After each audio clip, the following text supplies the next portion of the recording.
Bonnie Glaser, Managing Director of the Indo-Pacific Program at the German Marshall Fund of the United States. Welcome to the China Global Podcast. On October 30th, U.S. President Donald Trump and China's leader Xi Jinping met in Busan, South Korea. It was their first face-to-face meeting in 6 years. There was a lot at stake in this meeting for the United States and China, as well as for the rest of the world. In my view, the outcome is best described as a fragile truce. The path forward for U.S. China relations remains uncertain. Greater stability and predictability are possible, but not assured. Intense competition across several domains, especially technology, is likely. Today's episode focuses on the Trump-Xi summit and the future of U.S.-China relations. I'm delighted to have as my guest Mr. Dennis Wilder. Dennis is a senior fellow for the Initiative for U.S China Dialogue on Global Issues at Georgetown University, where he previously served as the managing director, and as he is also assistant professor of practice and Asian studies in the School of Foreign Service at Georgetown. He served in the George W. Bush administration on the National Security Council, first as director for China and then as senior director for Asian affairs. And Dennis also has a distinguished career previously in the CIA, where he held many positions, the last of which was senior editor of the Presidential Daily Brief. So welcome to the China Global Podcast, Dennis. Thank you, Bonnie. I've listened to a lot of your podcasts, and I'm honored to be on your show. Well, it's wonderful to have you on and for such a terrific topic. So I'll start out with maybe a bit of a provocative question. There are many analysts that view the Trump-Xi Jinping summit as a big win for China. The argument is that Beijing played its hand very well, that it rolled out on October 9th a very complicated, extensive export licensing program for its rare earths and magnets that had global potential global impact that really forced the United States on its back foot and had to then ultimately agree to negotiations with China, which led to the U.S. rolling back, of course, its previous export controls that it had announced in September. So essentially taking the two countries back to what they had agreed to in Madrid. Another, I think, argument that people make in favor of the fact that this was a win for China was the fact that China was willing to work with the U.S. on combating fentanyl and the opium trade. They were working to some extent with the Biden administration, and then that law enforcement cooperation really was ended. But China was always willing to restart, but the Trump administration wanted unilateral steps by China. Chinese wanted reciprocal steps. So one could argue, and some do, that it was really the United States that caved in and agreed to remove 10% of the 20% tariffs that was associated with fentanyl. So, of course, you could also add to this argument about the purchasing of agricultural products. China was buying agricultural products until President Trump started to impose the tariffs. So if you look at what transpired in the months running up to the summit and then the deal that has been reached. So do you think that the Trump administration's approach has been effective? And do you think this summit was in fact a win for China? Well, thanks for the easy first question. Let's unpack this a little bit. First of all, as you know, Bonnie, because we worked together on things in those days, I was head of analytic studies on China for many years. And objectivity, stepping back, is incredibly important when you're trying to assess a situation like this. What I find difficult and frankly a little analytically lazy about who won and who lost, first of all, if you look at the people who think that Xi Jinping won in the United States, they're former Biden officials, or they're people who really dislike Trump. If you look at the people who say Trump had a 12 out of 10 experience, They're on the Republican side of the aisle. And so I have trouble with this because I think everybody's views on this, or the majority of people, I should say, I think are very colored by their view of Trump, their view of Xi, and generally their view of the state of U.S. China relations. But to unpack this just a little bit, for me, and I've said this before, the U.S. China relationship right now is a boxing match. You have two heavyweights in the ring. You have Xi Jinping, second greatest power in the world, arguably, against Trump, who's the heavyweight champion for the moment. They are going round after round. They can hit each other with punches. Bonnie, you mentioned very rightly the rare earth punch that the Chinese hit and hit hard right at the end of the period before the meeting. Trump has hit hard with fentanyl tariffs and other sanctions. But do you call a boxing match in the fourth round?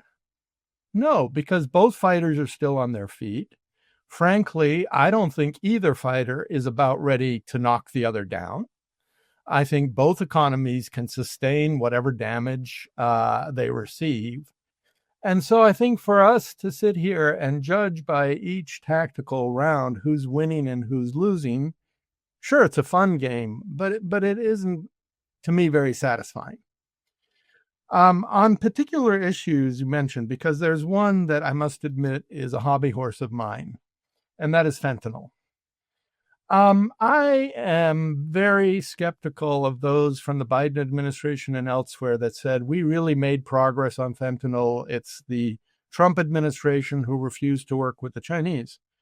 Well, my question to you, Bonnie, is if that were true, why are we still having 70 to 80,000 Americans die of fentanyl a year? If we were making progress, wouldn't we see these numbers dramatically decline?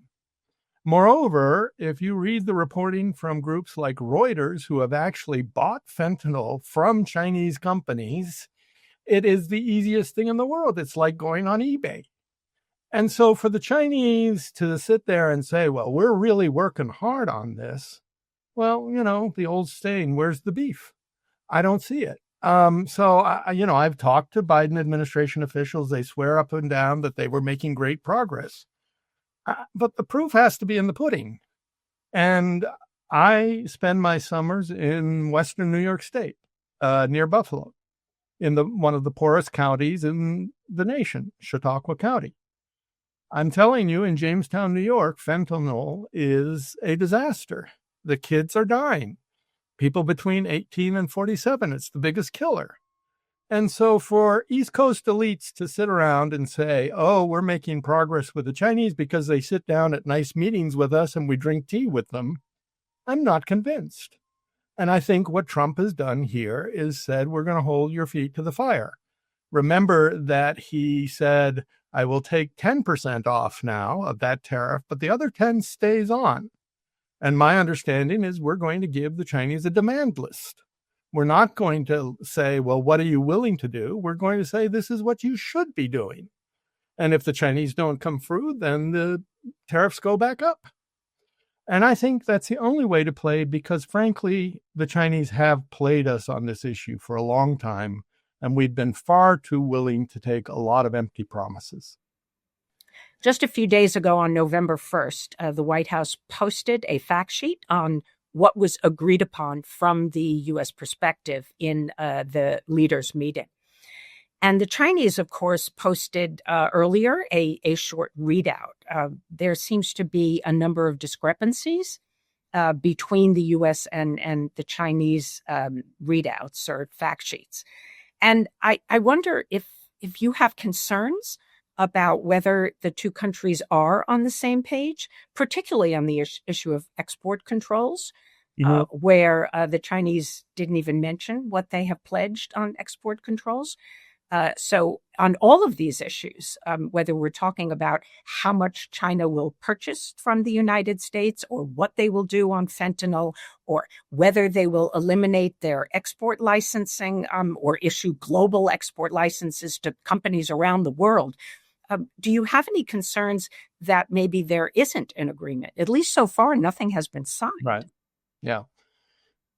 The one thing I would say is from my years at the White House, I will tell you that I have never come out of the meeting with the Chinese where we said the same thing that they did in our readouts.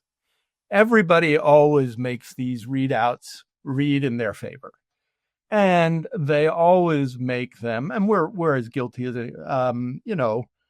political in the sense that you want the American people to believe that you did great. Chinese government wants the readouts to say that China did great. So I'm not surprised or particularly alarmed by the lack of uniformity in our readouts. Now, as you said earlier, and I think it's absolutely the right way to look at this, this is a pause at the moment. This is not even a ceasefire completely. It's a pause.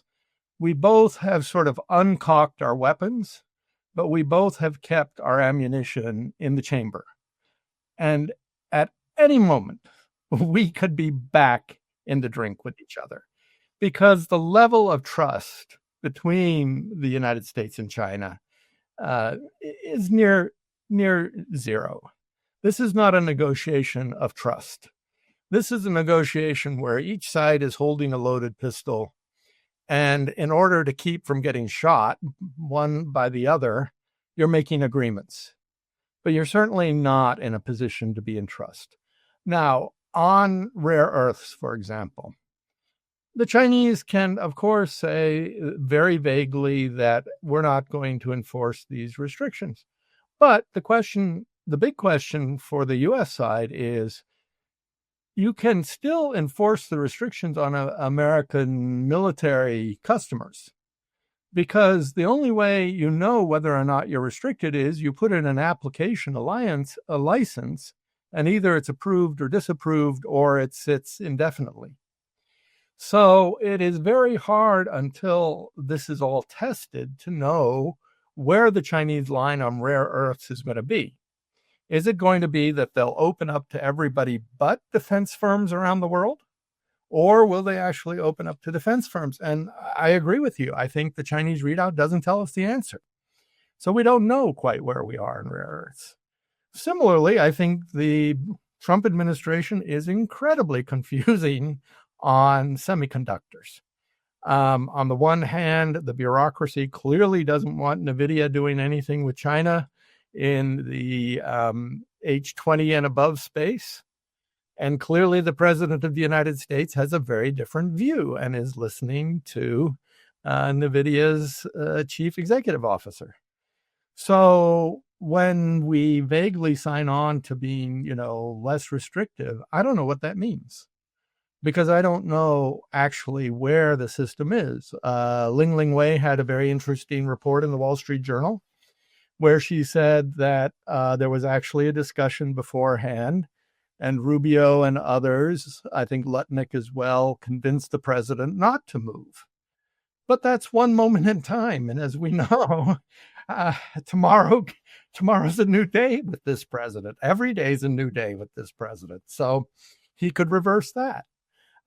So yes, I don't think we have an ironclad agreement. Certainly nobody signed any pieces of paper in that meeting that I saw.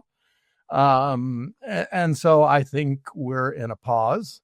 I think the two men that I feel sorry for at this moment are Scott Bessent and He Feng, because they got to take all this vagary and make something out of it. And they have a deadline, apparently, of April of next year. So they're on a timeline with both leaders demanding that they get a great deal. And they got a tough job ahead to see if they can hammer out something that becomes the big, beautiful deal in Beijing. So I have another big picture question for you, but maybe you can just answer concisely, because people ask me this all the time. Does the Trump administration really have a strategy toward China? And if so, what is it? And what do you think Xi Jinping is what's his strategy? What is he trying to achieve toward the United States? The president is a disruptor in chief, right? That is his tagline. And consequently, he doesn't play by the conventional rules, whether it's dealing with China or the geostrategic world in general. In terms of what we can call strategy from Trump, I think there are a couple things that are true. One, he has the peace through strength philosophy, which is keep alliances strong in Asia, which we saw when he met with the new Japanese prime minister. Have a strong forward posture in Asia, which they are working on, and try to make sure that the Chinese don't believe that they have any options for real conflict over Taiwan or any other issue with the United States. The second part of his strategy is what I call geoeconomic, not geostrategic. And that is a worldwide principle that the U.S. has been taken for a ride. It's been cheated for the last how many decades by the Chinese and by others, and it's time to right the wrong. And therefore, you use tariffs as a weapon. You make sure that you get not free trade, but fair trade.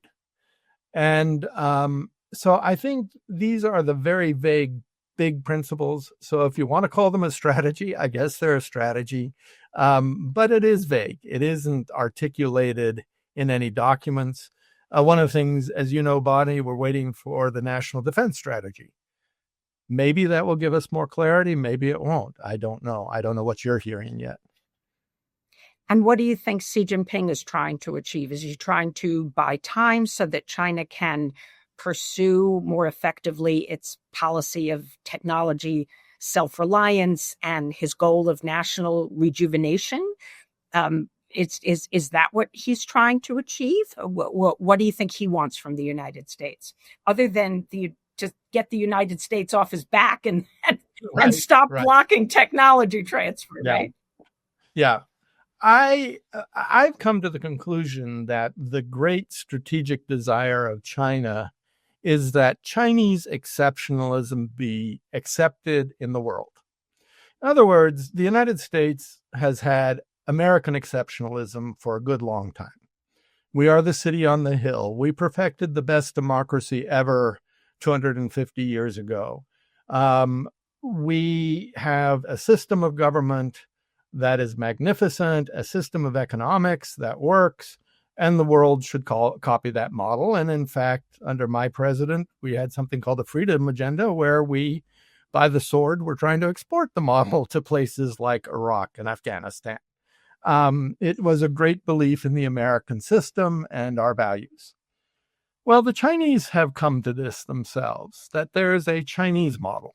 There is Chinese exceptionalism, 5,000 years of continuous governance. And it is not based on individualism as our system is based on, with life, liberty, and the pursuit of property, which is actually what should have been in the Constitution, but it was changed to life, liberty, and the pursuit of happiness. The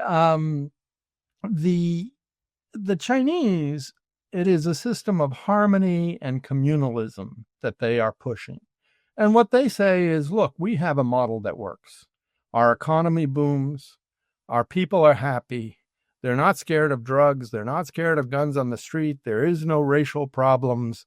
There is no political chaos. And I think the Chinese are wanting to be recognized as a great model for the world, as an equal of the United States. And I think that's the fundamental interest of China. Now, if you accept that, then you have to start accepting China's sphere of influence and China's primacy in the Western Pacific. And I do think these things go hand in hand. My sense is that Chinese are exceptionally confident at this moment, more than I have seen in my entire career of watching China and having exchanges of views with Chinese. I worry that confidence could lead to perhaps greater aggression, maybe to miscalculation, and could really lead to greater instability rather than greater stability. I wonder if you share that view. I do. In my recent conversations with the Chinese, I'm always bothered that they say, half jokingly, oh, you're going through your great cultural revolution. And that, to me, is such a misreading of what is happening in U.S. democracy. We are not anywhere near the Cultural Revolution where people are taking up arms against each other. Children are going against their parents. People are being drummed through the streets. But to use that illusion, it is very dismissive of the United States now. And it is this whole notion that the east wind is blowing over the west wind, that the inevitability of China's rise. And I do think that this is leading to hubris on the Chinese side. And obviously, the place we have to be most worried about, and I think we see it with the Philippines and the South China Sea. There is a very hubristic approach to the Philippines. They don't want to compromise with the Philippines. They want out and out for the Philippines to be subjected to the Chinese in the South China Sea. No question about it. And I think then we have to worry that on the Taiwan issue, could this hubris lead to miscalculation of their strength and their ability to handle this issue in the short term? So since you mentioned Taiwan, I'll ask you another question that many people are asking me. Chinese leaders have always raised Taiwan with their American counterparts. Xi Jinping is certainly not the first. And he did raise it with President Biden when they met in Bali in 2022, right, and when they met at Woodside in 2023. And he reportedly asked President Biden to endorse peaceful reunification. So there was so much discussion in advance of this summit and speculation about what Xi Jinping would say. And now President Trump says Taiwan wasn't even raised. So what's your take? Why didn't Xi Jinping raise it? Well, first of all, it is extraordinary that they didn't raise it, because I've never been in a meeting officially with the Chinese where the issue hasn't come up. I used to give George Bush a briefing card that he stuck in his pocket with the mantra on it about the Taiwan Relations Act, the 3 communiques, the 6 assurances, all of the detail, because he could never keep it straight and didn't want to. So I'd say to him, just pull the card out and read from it. And he'd say to me, Dennis, do I have to read that card again? And I said, yes. And at one point he said, well, can't I just record it and play the recording? I said, well, that's possible, but I'm not sure it'll have the same salutary effect. So I find the argument that somehow they ran out of time or that this wasn't the issue on the table, that doesn't make sense to me. I think it's a little more devious on the Chinese side, which is, if you look at Trump's actions this year, they go in a direction that Beijing has to be pleased with. Putting off an arms sale, denying a visit to Washington by the Secretary or Minister of Defense, having that meeting at a lower level in Alaska, not approving President Lai to go to New York City. I have to ask myself, what's there not to like on the Chinese side about where this president is? So if there's a danger of getting into this meeting, and maybe they got advanced intelligence that he would have a card that said hard things on it, he would, of course, have come out after the meeting, and when asked the question, he would have read the card to them, to the press. And so I think that the Chinese decided, let's not poke the bear on this one. Let's just leave it alone, because this guy's as good as we're going to get on this issue. And we could end up forcing him to make statements that he politically has to make, that aren't in our interest. So it's a guess. I'm obviously speculating wildly here, but that's my guess. Yeah. My only question is whether this will hold or whether this was just a calculation that now wasn't the right time and maybe in April. Oh, I don't think this holds. Right. I don't think this holds. I mean, I think, Beijing, it has to be raised again. Yes. If Trump goes in April or in future meetings. Again, it is so un-Chinese not to raise this issue. So I want to look forward a bit. A leading Chinese scholar that you and I know well, Da Wei, who's at Tsinghua University, recently published an article in Foreign Affairs, and he argued, and I will quote, conditions are ripe for an inflection point in U.S. China relations that could set a path toward a more stable and effective relationship. So it's really quite an optimistic take on where the bilateral relationship might be going. I'm somewhat less optimistic, in part due to the structural nature of U.S.-China competition, but also because, frankly, I don't really have high confidence in the Trump administration's ability to effectively shape China's choices going forward. So what's your view? Do you look in your crystal ball and think that this is an inflection point and we could have a period of greater stability and predictability, or do you think this agreement falls apart and we end up at an even lower point in the U.S.-China relationship than we were before this summit started? I had a very interesting conversation not too long ago with a very senior former Chinese official. And what he said was, we really like Trump. We've dealt with American businessmen for years and years. We understand what they're about. They're about money. Well, we deal very well with money. He said, with Biden and others, you get into this ideological thing where we got to deal with democracy versus autocracy and human rights and all of these very difficult, value-laden subjects that we in the United States don't deal well with. They said, but, here we have a man. He's got family interests. His son goes to Hong Kong to discuss crypto.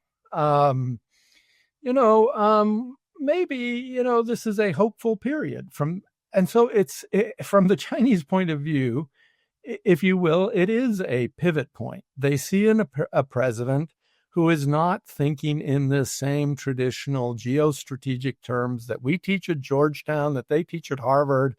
He sees the world very differently, and they think that is a maybe once in a lifetime opportunity to explode. So I think that's where their optimism is coming from. Now, do I think this all work? I don't know. I honestly don't, because trying to predict Trump, who one day loves Putin, one day hates Putin, one day loves Zelensky, next day hates Zelensky. The mercurial nature of the president makes it hard to sort of count on anything. But I think if the Chinese play their cards right, yes, I think they can make some real gains with this president. How do you think that U.S. allies and partners view the U.S.-China relationship now? Do you think they are reassured by the visit of President Trump to the region? He was in Malaysia, in Japan, in Korea, met with many leaders, signed, of course, several trade agreements. And I think that there has been a lot of anxiety in the region about U.S. policy, about where the Indo-Pacific really fits in the ordering of our priorities, and compared to the Western Hemisphere and Homeland Security and other issues that the president has been paying attention to. So where do you think they sit today? Do you think they're somewhat more reassured? I think it's very different in places like Japan and Korea than maybe in Taipei and other places. In Japan and Korea, I think it's clear from his behavior, going to the carrier, being with the new Iron Lady of East Asia, the U.S.-Japan relationship is pretty rock solid at this point. I don't think there's going to be a lot that changes that. And Japan needs us terrifically in the face of this growing Chinese military capability and threat. Similarly with the South Koreans. Although with the South Korean, there are more problems because they are so dependent on China trade. I think if you're in Taipei, nothing about this visit reassured you. Trump certainly could have, in the meeting himself, raised the Taiwan issue and made a statement about it. You didn't see the White House do anything particularly to reassure. Rubio did, but that wasn't the president. So I think for Taiwan, they have to be still quite nervous about what would happen in April in Beijing. I think for the Southeast Asians, there was some reassurance. shower them in attention most of the time. So even getting a presidential visit, I grew up in Malaysia. I can tell you it was a big, big deal to the Malaysians. So I think you have to say it's a mixed review across the region. I do think Trump did pretty well with the alliances in the region. But again, I think Taiwan is the big, big question mark. We've been talking with Dennis Wilder, who's a senior fellow for the Initiative for U.S. China Dialogue on Global Issues at Georgetown University. He's also an assistant professor of practice there in Asian Studies in the School of Foreign Service. Thank you so much, Dennis, for joining us on China Global. That was great fun. Thank you, Bonnie.